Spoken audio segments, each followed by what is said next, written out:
everybody, it's me, Andrew.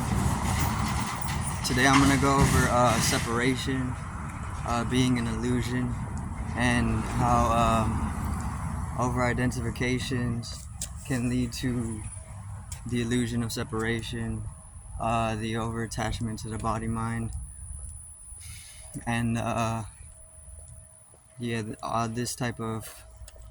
this area. So let's get into this. So separation, very simply, to begin, is an illusion. It doesn't actually exist.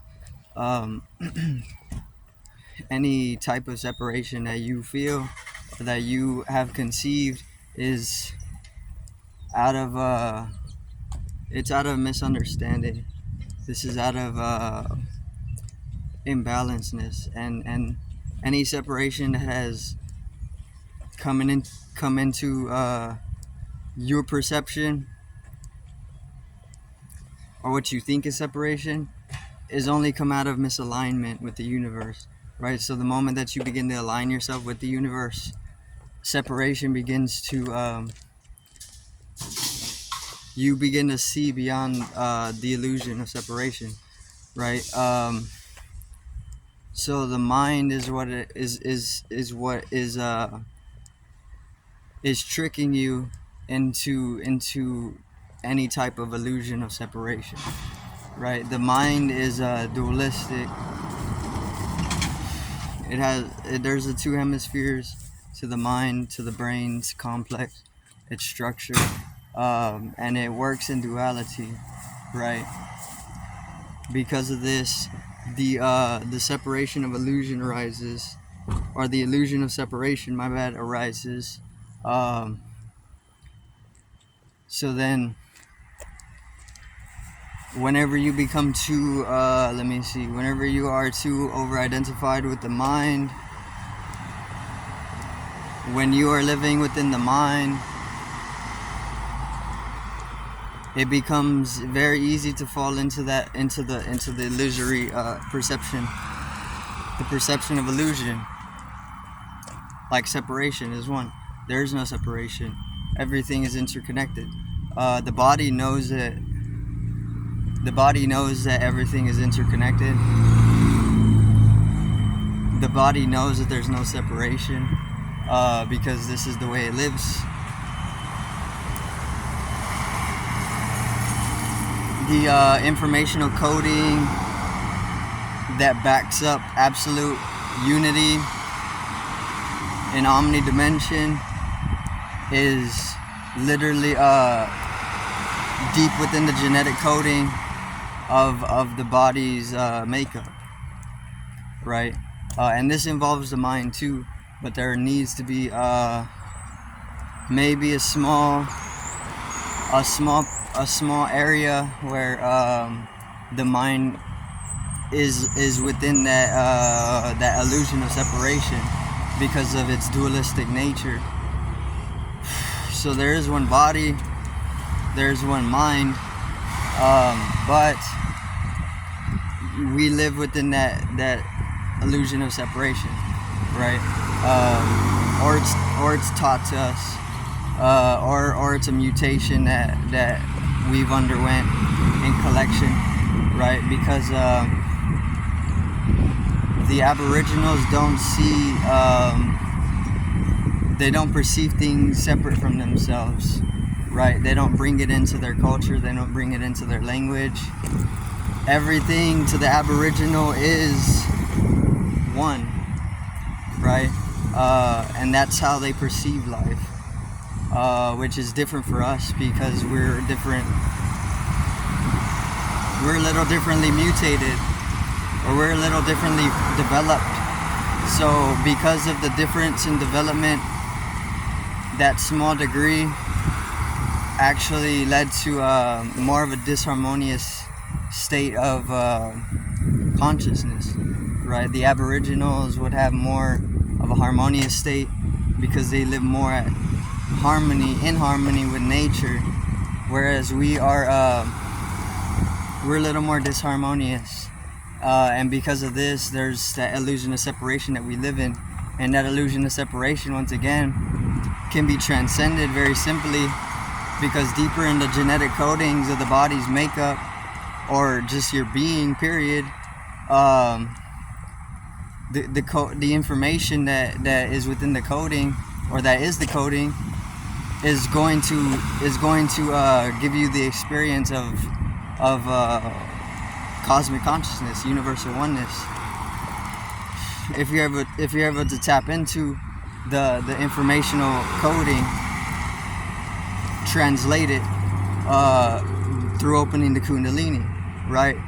So the Kundalini can coil itself at the base of the spine, and you can get caught in the cycle of life and death, procreation. You're continuing over and over. You're using the Kundalini energy in its coiled state, its petrified state, specifically for the whole, for like procreation and whatnot, because it sits itself at the sexual organs, and then the energy of the Kundalini is in through the sexual organs, allows for the creation of another human being, and then the cycle of life and death. But whenever it comes up to the crown chakra, a whole different process takes place. That's whenever you're able to transcend the whole cycle, and this is where you can come into the states of consciousness that will bring the experience of something beyond that whole cycle, right? Within the cycle. So it's more of a centrality within the cycle of life and death. So separation, the illusion of separation can easily be transcended purely through centering yourself in the heart more, right? Because whenever you center yourself, things become one. You become one with everything, right? This is what the heart is for. Feeling is much more of it's magnetic, whereas the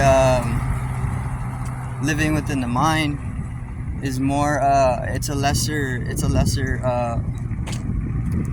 what is it, a lesser wave. It's a lesser the fluctuation and the wave rate of the mind is lesser than the heart's wavelength. The heart's wavelength is much more powerful than the mind's wavelength, right? You need to balance them both, and in doing so you'll transcend the separation of illusion, because it's just a very small illusory illusion in the perception. And even things like acquiring knowledge can lead to the transcendence of it. If you acquire enough knowledge, the perception, the illusion itself will be transcended, because you know that it's not, it's just an illusion, right? So finding the centrality is going to allow you to center yourself and be able to accumulate the knowledge in that state of balance, right? Because the centrality is needed in order to be able to become whole or one. Otherwise, the misalignment throws you into states of dissonance instead of resonance, and you need to resonate with the universe in order to bring up the vibrational wavelength. If you don't, then the vibrational wavelength falls into lower rates, and if you have a very low connection, like if you have a low connection to your Wi-Fi, you can't access anything. You can't access the network. You can't do anything. You can't access any information. You can't access, period. So it's the same thing with your body. Your body, you can connect it to the source, which is like Wi-Fi. The higher your connection to the source, the more you're going to be able to access the network in higher states of definition, higher speeds, or more dimension to the experience that you're able to access through connecting with source. And the only way you can really connect with source is if you center yourself, because then whenever you center yourself, you become the center of the universe, which is the source, which is where the source is found, in the center, which is you. You're the center, and you're also the source, right? So this allows you, centrality allows you to, or balancing yourself, or aligning yourself with the universe, which is yoga, union. It allows you to access deeper states of consciousness. And the deeper states of consciousness are going to allow you to be aware, which is consciousness. They're going to allow you to be aware of experiences beyond the one that you're having right now. Right? That's as simple as I can put it. And then this is where the accumulation of knowledge really starts to supersede itself, because there's already knowledge in the egoic, or let me say, this individual organism and its experience is already,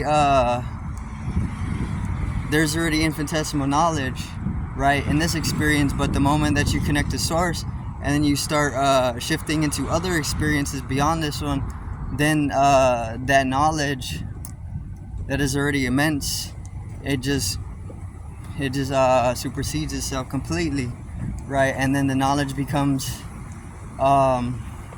incomprehensible, and then it just keeps going and going, right? Until you just start getting into higher dimensions of awareness and deeper states of understanding, right? But then it's always going to be centered in bliss and love, because this is what allows things to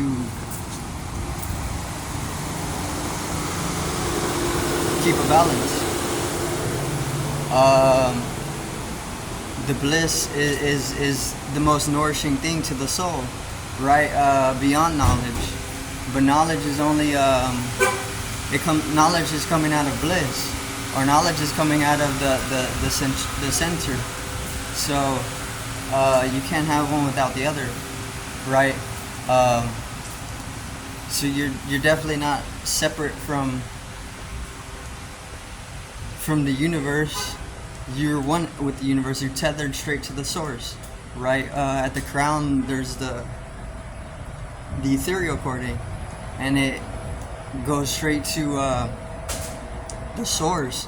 If you're able to access it, your consciousness will pretty much stream directly to the source, right? And you can pick up energy, you can pick up information, and then the information is translated through to experience, right? But that's gonna be it for today's video. I do thank everybody for watching. Once again, peace out, one love, and have a great evening.